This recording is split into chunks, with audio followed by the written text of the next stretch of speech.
is Melissa Bauer from the city of Leavenworth, and I'm here with Nancy Baker. She is our special events and aquatics supervisor, and we're getting ready for one of our first events of the year because it's been such an awful pandemic year, and we're really excited about the trunk or treat event at Sportsfield. Nancy, why don't you tell what time and date is this going to be? Sure, it's Saturday, October 24th from 5 to 7 p.m. right here out at Sportsfield parking lot. Where does this start and how do people participate in this event? Sure. So the whole event will be staged in this north part of the parking lot here. And cars, I have volunteers all set up. They'll come in at that entrance there and they'll be directed to park every other parking stall all through the course. And it'll make just a gigantic oval back here. People attending the event will be pulling in off of Ottawa Street over there and park in this south lot. And I'll have volunteers and police will help with the parking. Then the line for the trunk or treat will begin right here and will extend all the way south and then to the west if needed. And so there'll be visual marks on the sidewalk so families will know exactly where they need to stand to be social distance. So they are encouraged to park and get out and wear costumes. Oh yes, oh yes. Some of my volunteers will be dressed up. They'll be joining in the festivities wearing costumes, handing out candy. So we want the kids to come and show us their Halloween costume and enjoy the event. Tell me about the volunteers. Sure, I have 35 volunteers who are super excited to be a part of this event. They'll be practicing social and safe distancing and sanitizing. They'll have candy for the kids that'll be pre-packaged in goodie bags, sitting out on the table for them to pick up. So I think they're super excited, and I have a feeling they'll be very generous with the candy. So if you're wanting to attend an event with lots of candy, this is going to be it.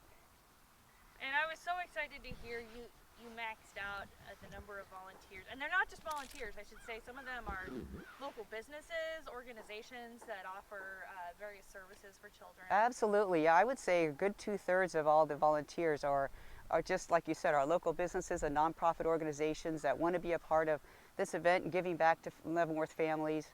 It's been since February since we've been able to offer a special event for families. So they're so excited to be a part of this event. And probably the other third are just families with teenagers and kids that like to hand out candy door to door. So, I'm thinking with this uncertainty, are families even going to go to door? Nobody's really sure. So they're really excited about this environment because it's safe, it's secured, it's a safer alternative than door to door. So enthusiasm is very high with volunteers, and it's real excited to see that. Okay, so Nancy, tell me about the guidelines for people who attend this event. What's required of them? Sure. So as I mentioned earlier, the trunk or treat line will begin right here, and then one family at a time. They'll go to each. They'll begin the course. So one of the guidelines is that there will just be one family at each vehicle at one time. When folks see a family ahead of them is moving forward, then they're able to move on to that next vehicle. So we're able to maintain social distance through the entire course. Also, we'll have 10 hand sanitizing stations. I didn't mention that before. Through the whole course. 4 of those will be located out at the portable toilets, so we'll have plenty of facilities available if needed. And we'll ask attendees once they get through the course and back to their car, we'll ask them just to go ahead and get in their vehicle and exit the facility so they can go home and enjoy all their goodies. And then that also opens up parking for additional people coming to the event. Can they parallel park along Ottawa Street as well, or do they need to park inside? Sure, they can park up there. If this south parking lot is filled, then that's kind of our overflow is on Ottawa Street up there. Great. And how long do you anticipate a route taking for somebody who's coming through? Oh gosh, I mean that's going to depend on the pace. My booth will be the first one, and they'll be a little bit longer at that booth because I'll go over some of the details, some of the information with them, and then after that they'll just proceed through the course, and I don't know, maybe 20 minutes. Okay. Yep. A little bit of flexibility though. Sure. And there's open restrooms, right?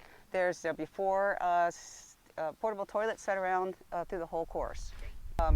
So that Saturday the 24th and actually Halloween on the 31st, there are several other events going on in our area. There's one in Lansing earlier in the day, and there's one Main Street downtown has safe trick-or-treating on the 31st. And our Riverfront Community Center is our last one, so we'll have candy there for kids. So I encourage families to take part in all those events. It gives children more opportunities to show off their great costumes and of course get more candy. So check out the different alternatives happening in these last 2 weeks of October.